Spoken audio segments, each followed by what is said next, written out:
A group of arrogant students mock the hero of the kingdom for not even having an armor, while Leon observes the fool in regular clothes who dares to face a combat armor in a duel.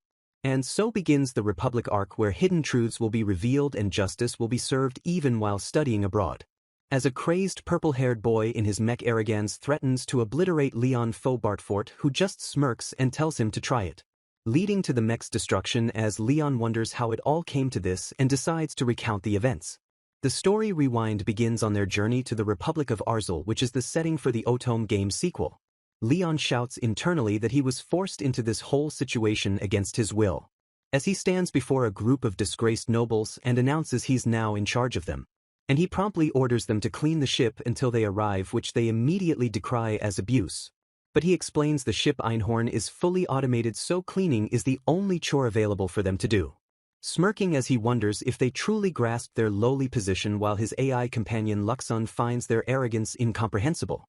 Julius Rafa Halfort, the former crown prince, snaps back that they didn't want him in charge either, and Jilk Fiar Marmoria agrees they're only tolerating this because of the queen's orders. Chris Fia Arclight pushes up his glasses, declaring they won't accept this deal, while Brad Field calls Leon crazy for even suggesting they should clean. And Greg Seberd challenges Leon to a fight, demanding better conditions if he wins.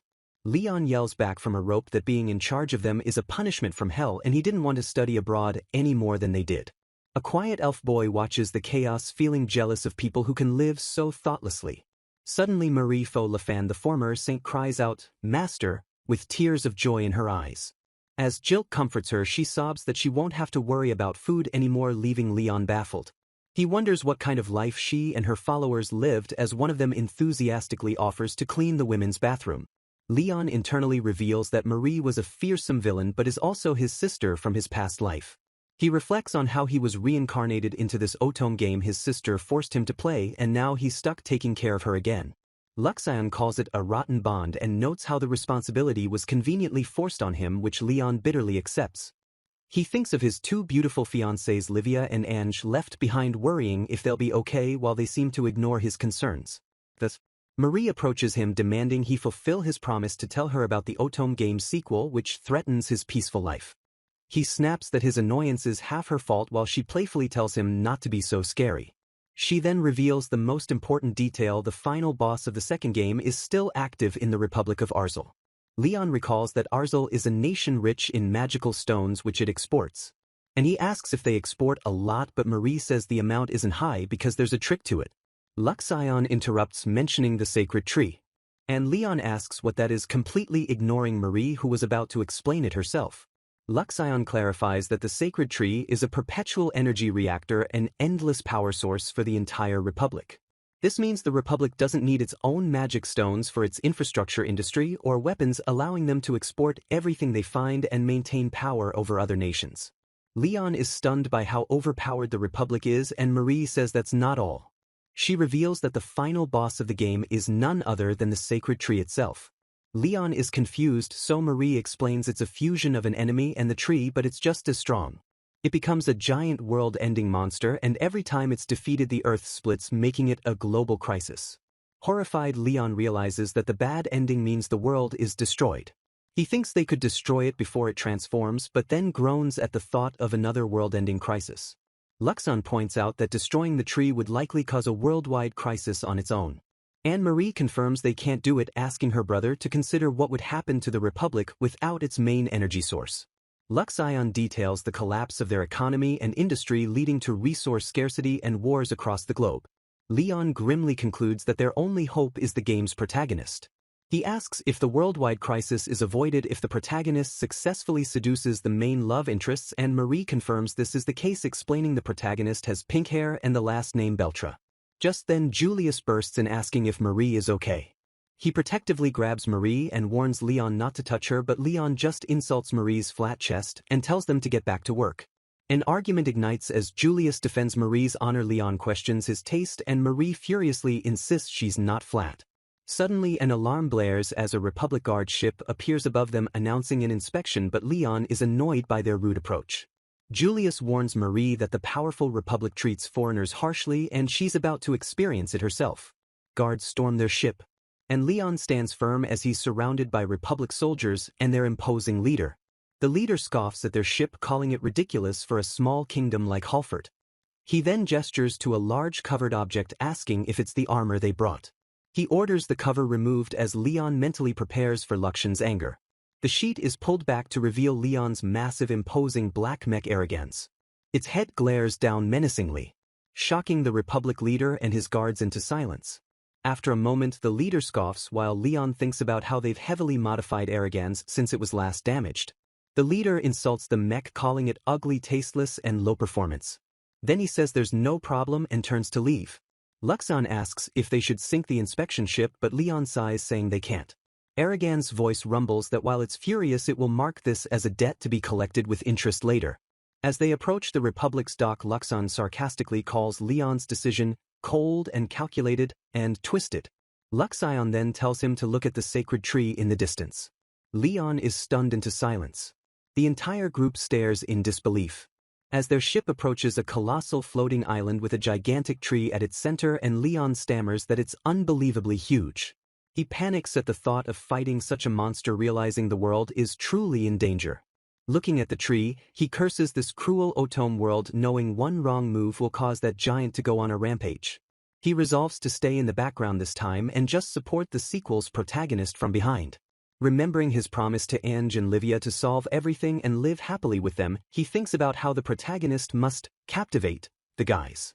A grand building at the new academy comes into view. And a voice yells, "Hey, wait," from a balcony. Loic Leda Bariel, one of the 6 great nobles, points possessively, declaring, "You are mine." He stands his ground, shouting that he won't give up. But the pink pigtail protagonist coolly rejects him, saying she's not interested at all. In the capital of the Alzer Republic lies their new accommodation as exchange students, where Marie is already fuming. She screams at the former nobles for not preparing in advance for their first day at the new academy. And now they're going to miss the opening ceremony because the guys are just getting dressed. Julius wonders where the servants are as Jill complains he thought their uniforms would be ready, but Marie yells back that there are no servants here. Someone asks about Kyle, who is seen struggling with a pile of clothes, complaining he can't possibly take care of 8 people by himself. The group is in complete disarray as one complains about the hem length of his uniform and another decides to go freshen up, while Marie finally snaps that she can't take it anymore. Meanwhile, Leon is already at the Alzer Republic Academy, looking smug as he notes they neglected their preparations and are late on the very first day, just as he wanted to discuss their strategy.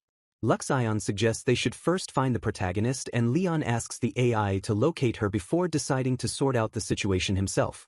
The only information they have is that the protagonist is a fallen noble's daughter with an active personality and the surname Beltra.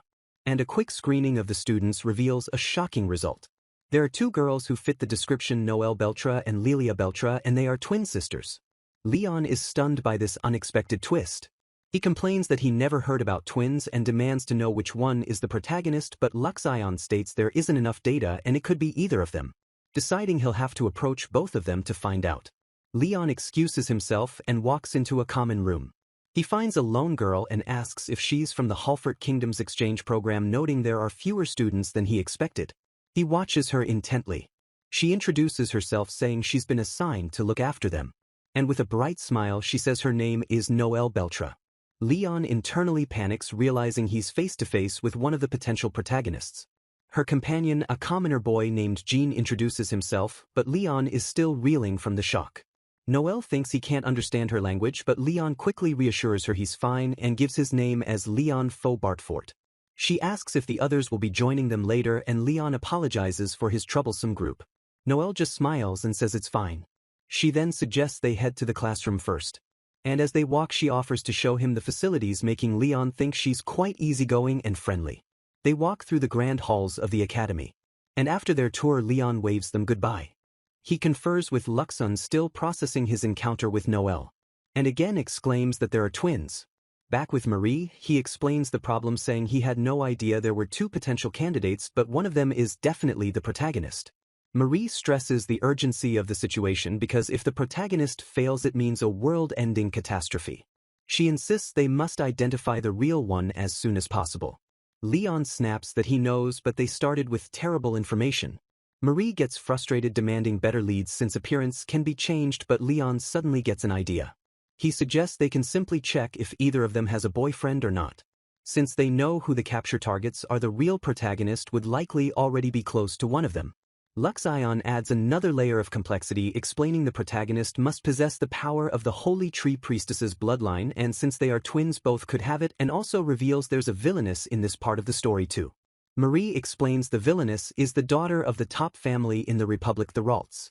So they have two main clues to identify the protagonist, either being close to a capture target or being harassed by the Ralt family's daughter. Leon decides to go with that plan and asks Marie for information on the capture targets. In a classroom, a group of girls swoons over Bradsama, asking him about his type of woman. Leon watches the commotion, wondering what to do, while Noel apologizes for the noise that a handsome guy creates. Noel-san.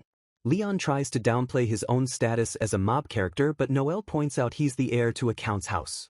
He dismisses his rank as a coincidence, calling himself just an upstart. Noel is amazed that he climbed the ranks so quickly at his age, calling him by his first name. She then notices something in his bangs and gently reaches out to touch his face. Leon is completely flustered, stammering his thanks as he thinks about how kind she is. He notes that her bright, friendly, and kind personality perfectly fits the image of a protagonist, and remembers he just needs to ask if she has a boyfriend. He casually asks about her sister Lilia, confirming she's in a different class. Noel says that Lilia is her older sister and she's very proud of her, but she already has a boyfriend, a kind boy named Emile, which shocks Leon. He realizes she's talking about Emile Lazplevin, one of the 6 great nobles. Emile is a major capture target known as the Safe Bet, which makes Leon believe that Lilia must be the protagonist. Just to be certain, he asks Noel if she has a boyfriend too. She laughs and says she doesn't, explaining her personality makes it difficult. Leon clenches his fist, thinking this almost confirms Lilia is the one. But Noel adds there's another reason she's being bothered by a troublesome person. Suddenly a girl bumps into her from behind with a Kia, and Leon catches her before she falls.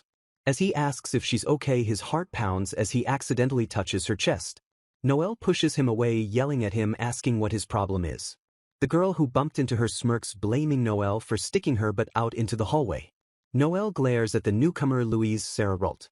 The two girls face off as Louise dismisses Noel, calling herself an honor student. And Leon instantly realizes that this must be the villainess. He connects the dots, this is the troublesome person Noel was talking about. He's suddenly struck by a mind-boggling realization: Lilia is dating a capture target while Noel is being harassed by the villainess, which means they each fulfill half of the protagonist's conditions. He's completely bewildered when suddenly Louise puts a hand on his shoulder. She gets very close and asks for his name. He stammers his name is Leon as she touches his chin. And Louise herself looks flustered, wondering what is happening. Noel steps in, telling Louise to leave Leon alone, and quickly pulls him away, saying they should go, which he meekly agrees to. Louise is left standing alone in the hallway, blushing as she quietly whispers Leon's name.